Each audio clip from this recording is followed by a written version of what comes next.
Hi, it's Jason from Getaway RV, and I'm going to give you a run through on your camper. So first off, I'm starting in the driver's side front corner. This is your hot water heater. This is more service access. The other thing you have here is a drain on the bottom left hand corner for winterizing or storage purposes. The water heater is actually lit from inside, so when we go inside I'll show you that. This is service access to your furnace as well as venting. And what we have here is cable, so if you go to a campsite where there's cable hookups, you simply would plug in there. Electrical hookup. This is our cord here. Your cord will be inside the camper. Outside shower. This is city water hookup. So if you go to a campsite where they have direct hookups, you should use a non-toxic water hose and a water pressure regulator. And with the regulator, just put it on the tap on the campground. That way it keeps the pressure off of the hose as well. Okay, so in here you have two valves. Big one at the front, which is black water. One in the rear with a different color handle, kind of a gray handle. That's your gray water. Hook your sewer hose up underneath here. Just take the cap off, hook your hose on. If you're going to a Sani station, you always want to empty your black water first, let it all flush out, and then once it's empty, go to the back handle and pull the gray handle. If you're going to a campsite where you're going to be hooked up to sewer for any length of time, you can leave your gray water open all the time, but always leave the black water closed until the tank is about 2/3 full. That way when you empty it, gives it a good flush out. This here is the drain for your fresh water tank.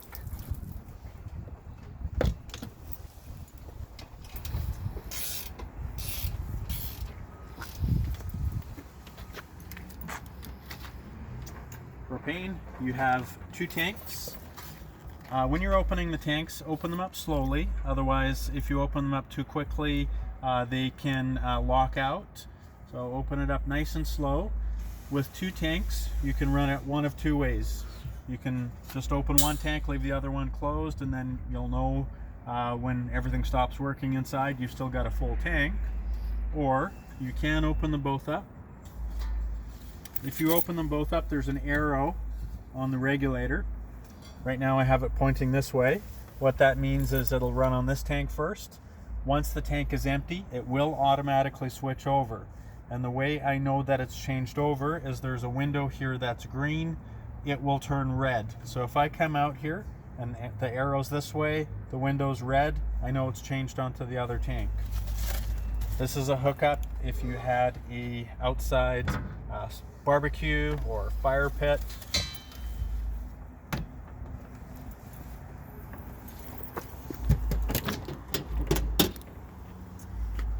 Batteries are in here. You do need to check the water level in the batteries periodically. If you do top them up, use distilled water. If you have the camper plugged in at a campsite, you have power here, you can plug something in. This is service access and venting for your fridge. This is where you fill up your fresh water tank. So if you're going to a campsite where there is no hookups, you fill a tank up before you get there. And that's just a sewer hose in here. Okay, going on inside the camper. We have a jack remote, which will show you when we load the camper. You have battery storage. So if I'm parking the unit and I'm not using it, hit the store button. We are plugged in right now, so actually if I hit store and it's plugged in, this will not shut off.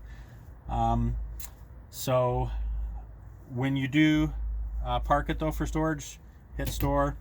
When you are driving or plugged in, you always want to hit use.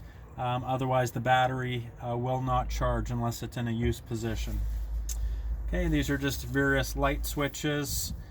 This is a light for the awning when the awning is in the out position only.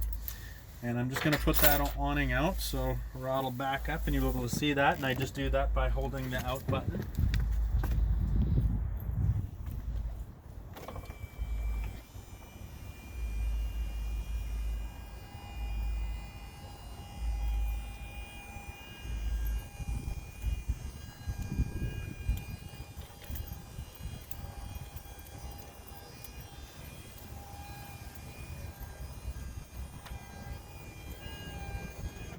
Very simple, very slick. One thing I'll mention is these are a sunshade. They're not to be out in any type of stormy weather. So anything more than a really light rain or a very light breeze, you want to make sure you put it away. And putting it away, just hit in.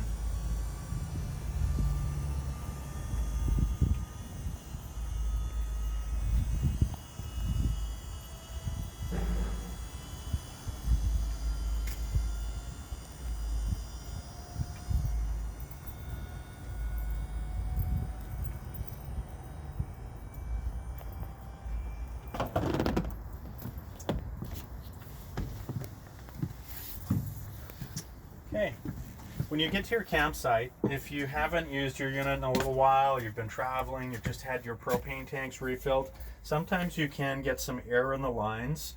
So before you light the fridge, furnace, water heater, it's always a good idea to light the stove burners first. It just makes everything else that much easier to light. So you can turn them on. You could use a barbecue lighter, or you do have a striker here as well. See, that's on. You have a fan here as well. It's definitely a good idea to have that fan running while you're lighting or while you're using the stove, just to give you some good ventilation. The other thing I'll mention is these are not designed in any way for heating the camper. They should always be turned off unless you're actually using them for cooking purposes.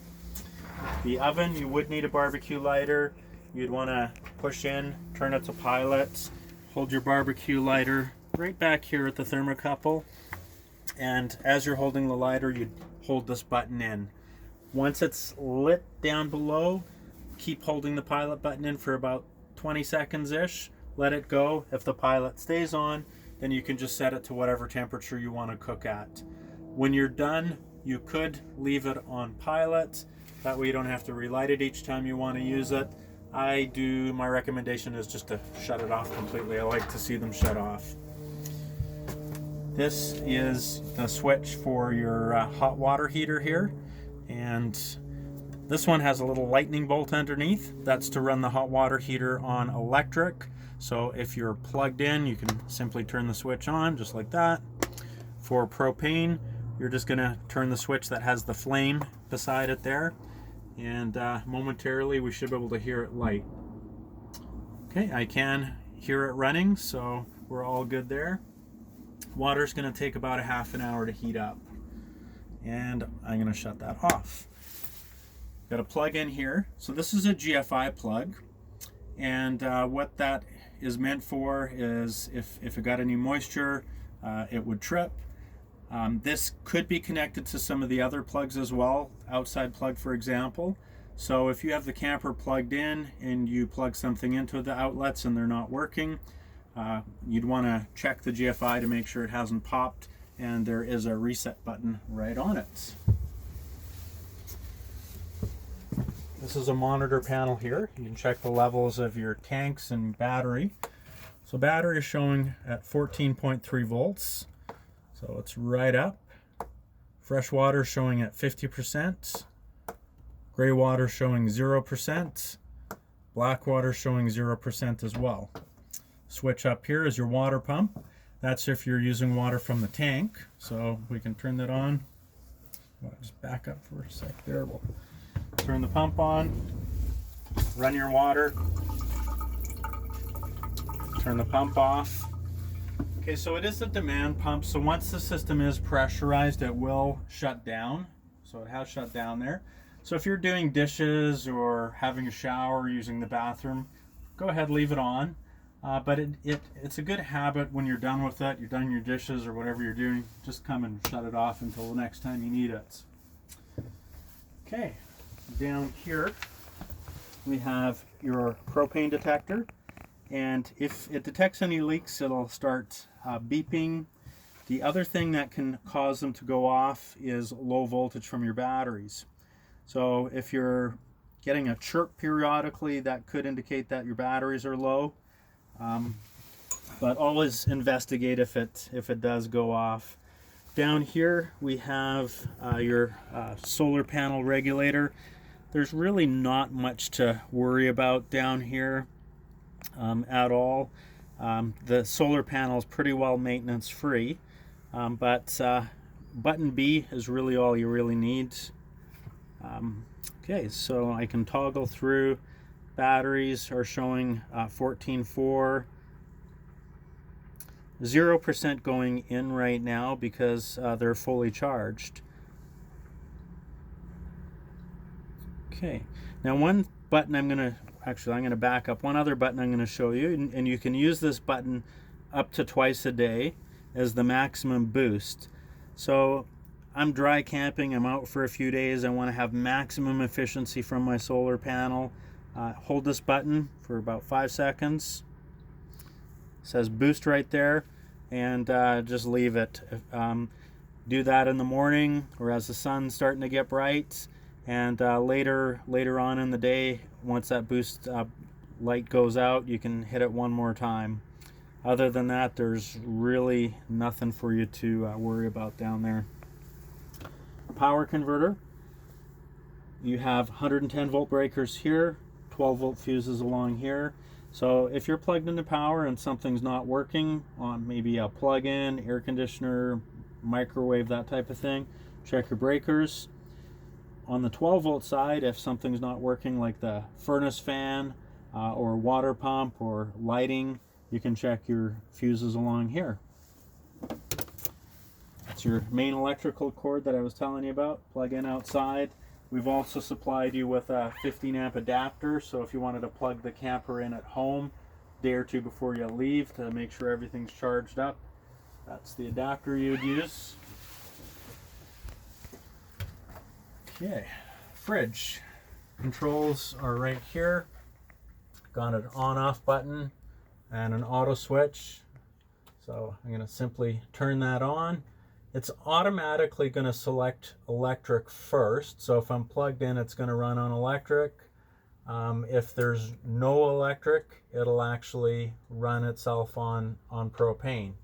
Okay. Temperature control is right here.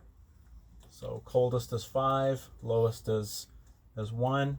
Usually setting 3 is good. If it's really, really hot outside, then you can crank it up to 4 or 5. Okay. So if I hit the auto button, the auto light comes on. As I said, it'll automatically run on electric first.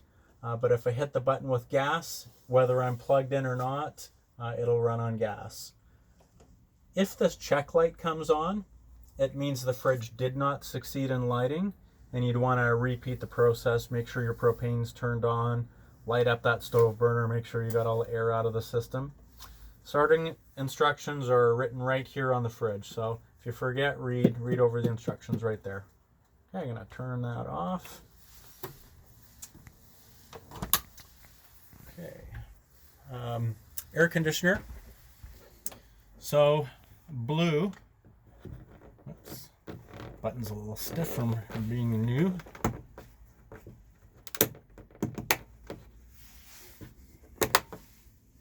Okay, if you have it over on the blue side here, that is your air conditioner.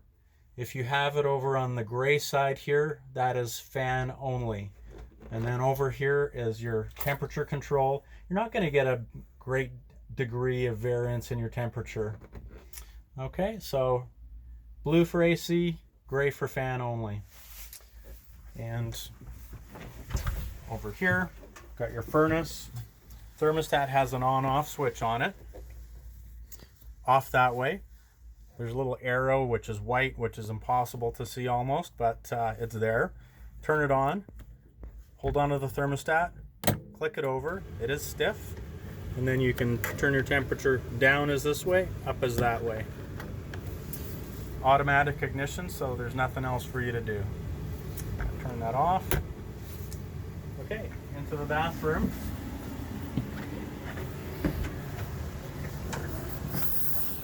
Flush for the toilet is right here. You need your pump on if you're using water from your tank. City water, you don't need the pump on. You should use chemicals in the tank, and you should also use RV toilet paper. Chemicals help break everything down. RV toilet paper breaks down a lot easier than household toilet paper. I think that is it.